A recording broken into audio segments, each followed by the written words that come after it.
Bayangkan Anda sedang menghitung sisa modal di pembukuan akhir bulan.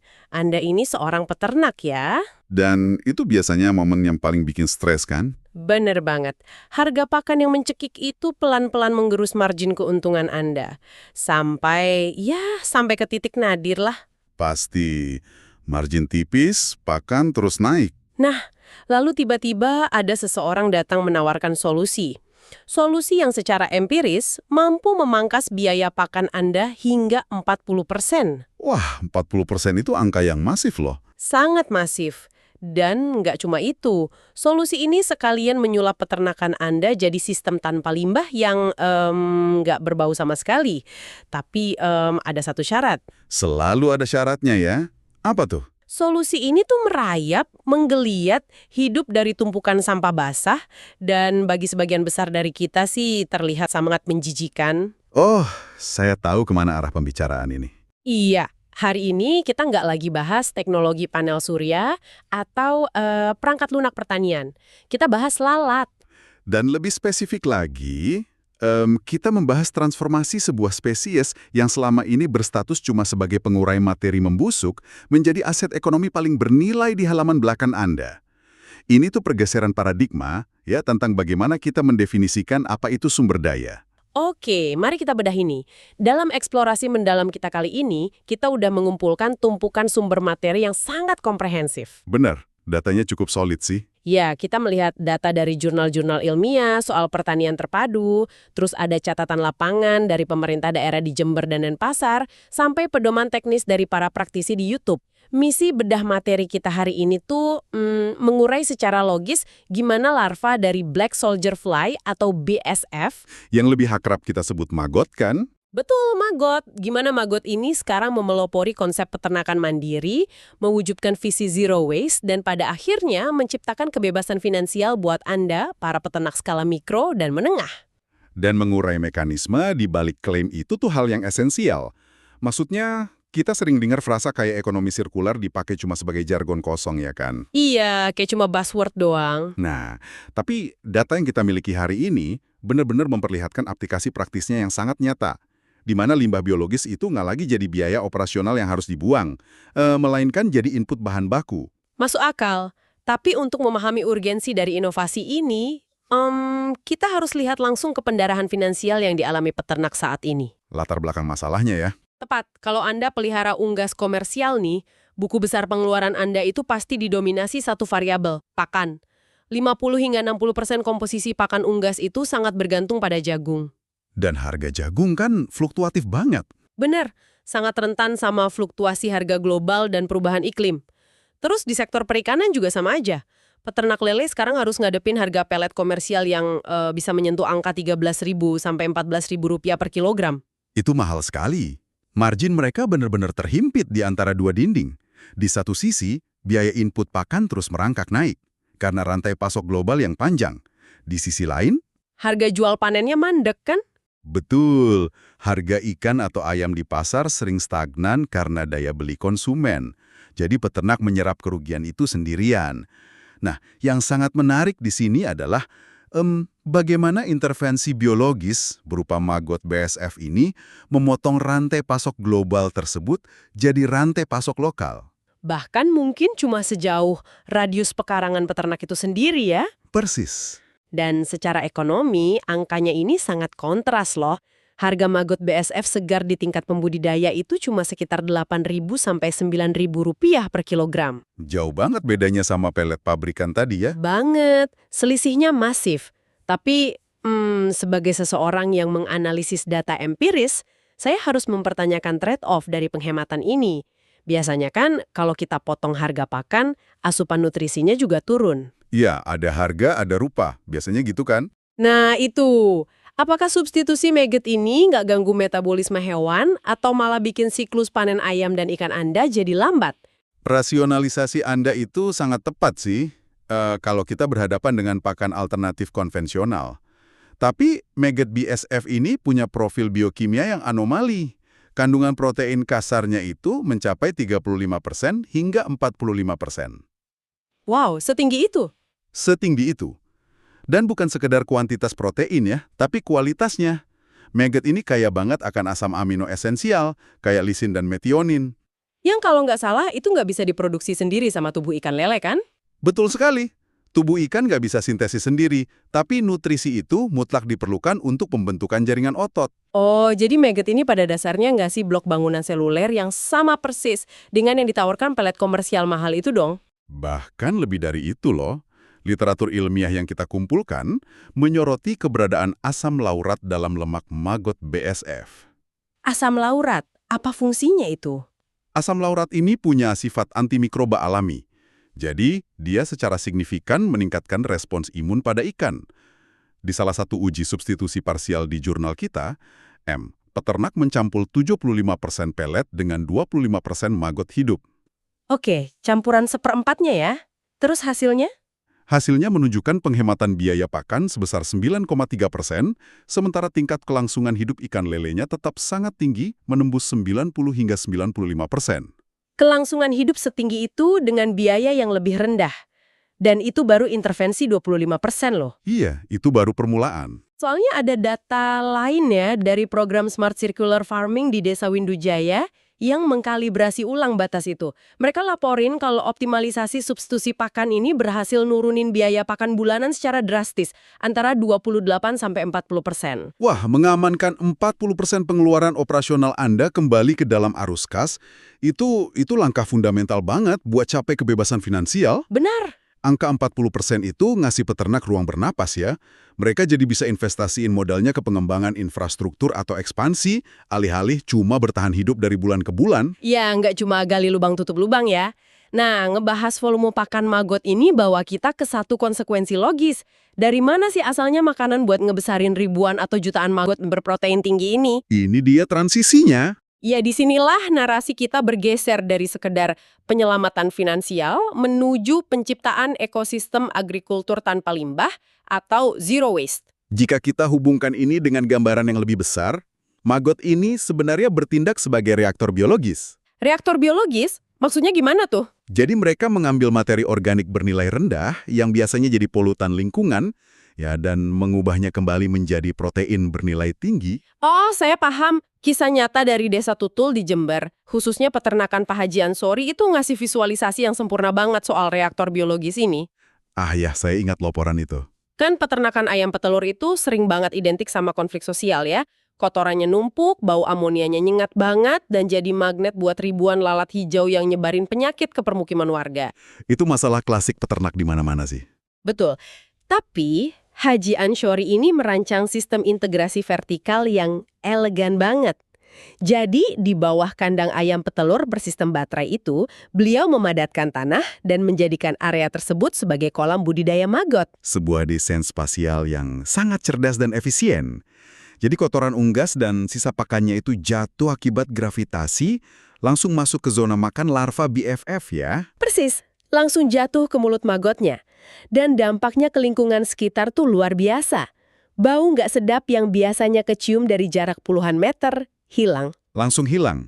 Hilang total. Dan lalat-lalat pengganggu yang tadinya berkerumun, lenyap tak bersisa. Saya tuh penasaran deh soal mekanismenya. Apa bau itu hilang murni cuma karena volume kotorannya berkurang dimakan maggot? Pengurangan volume itu salah satu faktor ya. Tapi alasan utamanya itu ada di perubahan mekanisme dekomposisinya. Oke, gimana tuh? Bau busuk pada kotoran ayam itu kan dihasilkan oleh pembusukan anaerobik. Bakterinya bekerja tanpa oksigen. Nah, ribuan maggot BSF yang terus bergerak dan menggeliat di tumpukan kotoran itu secara konstan membalik dan mengererasi materi tersebut. Oh, jadi kayak diaduk terus gitu ya? Bener. Mereka memasukkan oksigen ke dalam tumpukan, mengubah prosesnya jadi dekomposisi aerobik. Dan dekomposisi aerobik ini secara inheren memang nggak menghasilkan gas yang berbau tajam. Semacam aerasi biologis yang kerja non-stop ya? Keren banget. Terus gimana dengan hilangnya lalat rumah di sekitar kandang itu? Nah, itu bentuk kompetisi kimiawi dan fisik.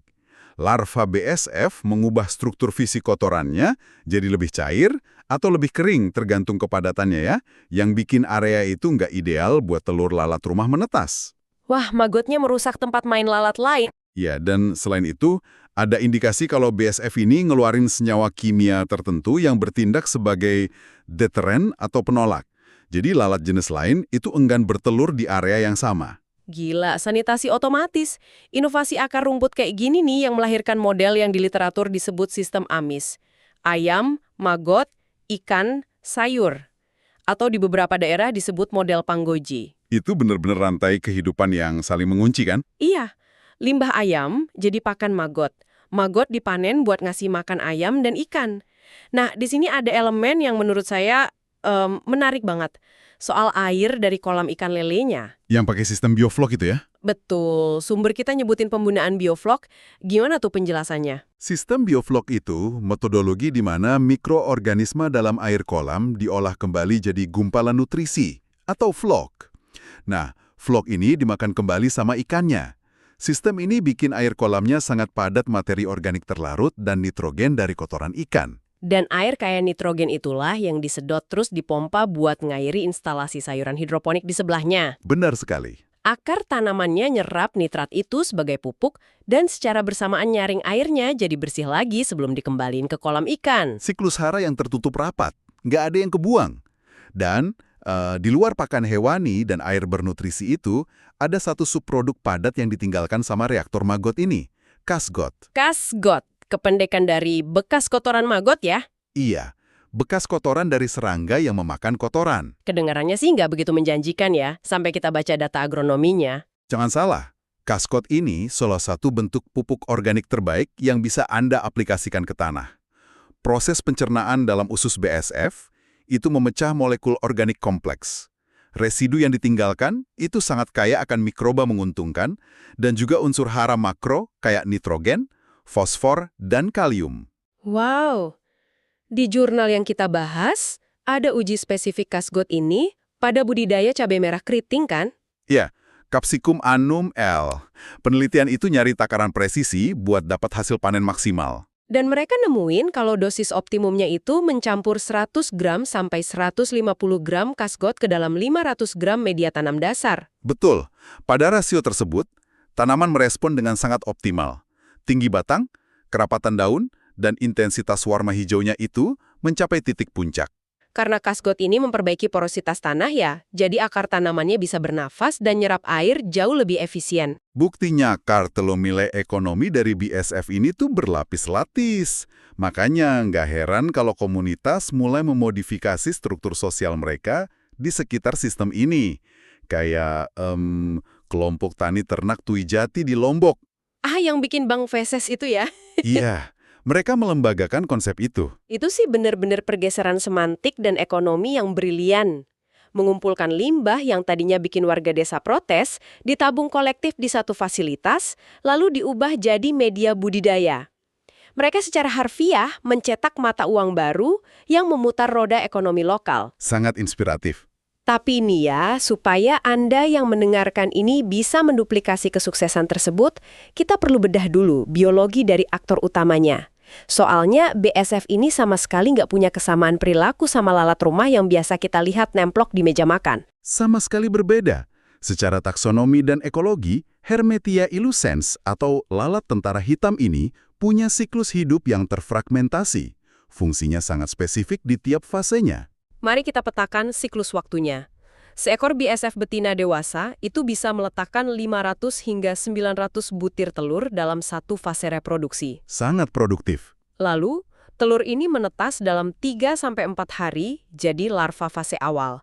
Dari detik mereka menetas, mereka tuh cuma diprogram oleh alam untuk satu hal, makan tanpa henti. Fase larva ini berlangsung dari hari ke-0 sampai sekitar hari ke-18 atau 21. Itu masa emasnya kan? Mereka ngumpulin massa otot dan lemak secara masif. Betul. Nah, disinilah bagian yang sangat menarik. Ketika maggot ini bermetamorfosis jadi lalat BSF dewasa hitam bersayap, masa hidup mereka tuh singkat banget. Cuma 7-14 hari. Dan selama 2 minggu itu, serangga dewasa ini sama sekali nggak makan. Iya, sistem pencernaan mereka mengalami rudimentasi atau pengecilan pas masuk fase dewasa. Jadi mereka fokus 100% cuma buat kopulasi dan oviposis, kawin dan bertelur. Kita mencatat bahwa mereka cuma butuh hidrasi manis, ya, kayak larutan air gula 10% atau sekedar cairan dari irisan pisang, plus sinar matahari buat memicu insting kawin. Habis tugas biologisnya selesai, betina mati pasca bertelur, jantan mati setelah kawin. Dan karakteristik biologi yang kayaknya sepele ini, absennya fase makan pada lalat dewasa itu sebenarnya pondasi kenapa sistem ini sangat direkomendasikan secara sanitasi. Oh iya? Maksudnya gimana? Gini, lalat rumah biasa kan bertindak sebagai vektor mekanis. Mereka hinggap di sampah, ngunyah dan muntahin enzim ke materi membusuk, terus terbang dan hinggap di makanan manusia. Nah, itu mentransfer miliaran patogen. Ih, menjijikan banget. Sedangkan lalat BSF dewasa? Mereka nggak punya alat mulut yang fungsional buat ngunyah. Secara anatomi, mereka nggak bisa makan makanan padat. Jadi konsekuensinya, mereka nggak bakal tertarik masuk ke dapur Anda atau hinggap di makanan Anda ya? Tepat. Mereka murni cuma nyari tempat buat reproduksi dan narok keturunan mereka di dekat sumber makanan larva. Mereka sama sekali bukan penyebar penyakit buat manusia. Tunggu. Saya harus motong sebentar nih. Soalnya mekanisme biologi ini mancing pertanyaan logika dasar. Terbang, nyari pasangan, produksi ratusan telur. Itu kan butuh kalori masif ya? Tentu. Nah, kalau lalat dewasa ini nggak bisa makan padat, dari mana energi penggeraknya? Mereka kan nggak mungkin hidup cuma dari air gula 2 minggu. Anda menyentuh inti dari efisiensi spesies ini. Seluruh energi kinetik dan reproduksi di fase dewasa itu didanai sepenuhnya dari tabungan energi yang mereka kumpulin waktu jadi larva. Wow, dari zaman magot. Iya, waktu fase magot, mereka nggak cuma ngebangun protein, tapi agresif banget menimbun lipid atau lemak. Tingkat konversi pakan mereka luar biasa tinggi. Lemak inilah yang jadi semacam baterai internal yang dibakar pelan-pelan selama 2 minggu fase dewasa. Gila. Jadi mereka ini pada dasarnya tuh tangki bahan bakar biologis berjalan. Mereka habisin semua simpanan kalori seumur hidup cuma buat pertunjukan akhir 2 minggu itu. Sangat masuk akal kan dari sudut pandang evolusi? Banget. Nah, memahami perilaku ini adalah kunci buat Anda yang lagi dengerin, buat mulai mempraktikannya. Kita udah sampai di elemen paling praktis dari diskusi kita. Kalau Anda mau mulai adopsi reaktor magot ini di rumah tanpa modal gede, Anda bahkan nggak perlu beli bibit awal loh. Nggak perlu sama sekali. Ekosistem tropis kita ini kan secara alami udah dipenuhi sama lalat BSF liar. Tugas kita cuma menciptakan mikroklimat yang manggil mereka untuk datang bertelur. Aduk ke dalam 5 kg dedak. Boleh juga tambah sedikit penyedap rasa. Jangan lupa probiotiknya. Nah iya, buat memicu reaksi biokimia, campurkan 1 tutup botol E4, atau kalau nggak ada bisa pakai 1 botol kecil Yakult. Ngelihat resep ini, saya asumsi dedaknya ini karbohidrat, dan E4 yang mencari itu buat bikin sinyal kimia ya. Analisis deduktif yang sempurna. E4 atau Yakult itu kan isinya bakteri asam laktat, kayak Lactobacillus. Bakteri ini mengurai pati di dedak lewat fermentasi anaerobik parsial. Reaksinya itu ngelepasin senyawa volatil kayak asam laktat dan jejak etanol ke udara. Oh, baunya itu ya yang manggil mereka? Betul. Kalau campuran ini difermentasi di wadah tertutup, daun pisang ditaruh di tempat teduh, wah, aromanya itu persis niru tumpukan organik yang lagi membusuk. Lingkungan inkubasi impian buat BSF. Mereka cium bau itu dan langsung datang. Tentunya suhu juga ngaruh ya. Suhu 27-30 derajat Celcius dengan kelembaban 60-70% itu paling optimal buat mereka bertelur. Nah, setelah telur terkumpul dan netas, langkah krusialnya kan mindahin mereka ke fasilitas pembesaran permanen. Disinilah letak inovasi infrastruktur mikro yang paling menonjol dari praktisi kita. Kayak desain biopond dari channel YouTube Juragan BSF. Instalasi ini rasional banget secara ekonomi. Dari rincian yang kita ulas, biaya bikinnya murah banget. Modal untuk 1 unit biopon standar tuh cuma sekitar Rp65.000. Sangat terjangkau. Komponennya simple. Papan kayu tebal 5 cm buat kerangkanya, plastik pelapis tebal 2 meter buat alas kedap air, sama stapler tembak kayu. Udah itu aja. Tapi hati-hati, kesederhanaan material ini sering menipu pemula. Konstruksinya emang gampang, tapi ada satu prosedur vital waktu perakitan. Pasang plastik ke kayu pakai stapler itu harus presisi banget. Harus ditarik kenceng ya? Sangat kencang. Plastik nggak boleh ada ruang atau lipatan sedikit pun. Harus rapat maksimal. Ini ada hubungannya sama ukuran larva BSF pasca menetas nggak sih? Larva muda kan ukurannya sekecil ujung jarum, terus mereka gerak terus. Rawan nyusup ke sudut gelap kan? Tepat sekali. Fenomena ini namanya migrasi penyusupan. Kalau ada kantong udara atau celah longgar di lipatan plastik, ratusan larva muda bakal merayap masuk ke celah mikroskopis itu. Mereka terjebak di lipatan, nggak bisa makan, dan akhirnya mati massal. Presisi stapler Anda tuh secara harfiah nentuin selamat enggaknya panen Anda. Wah, detail operasional sekecil itu bisa bikin gagal panen ya. Sensitif juga biologi ini. Tapi biopon kayu ini tuh nyimpen satu inovasi arsitektur yang menurut saya jenius banget. Ini titik puncak efisiensi. Desain ini memungkinkan migrasi otomatis. Kemiringannya kan? Betul, biopon ini nggak dibangun datar. Ada kemiringan di salah satu ujung kotak kayunya, ngebentuk jalur landai kayak ramp gitu, terus di bawahnya ditaruh ember panen. Desain landai itu manfaatin perubahan radikal dalam insting larva di fase akhir perkembangannya.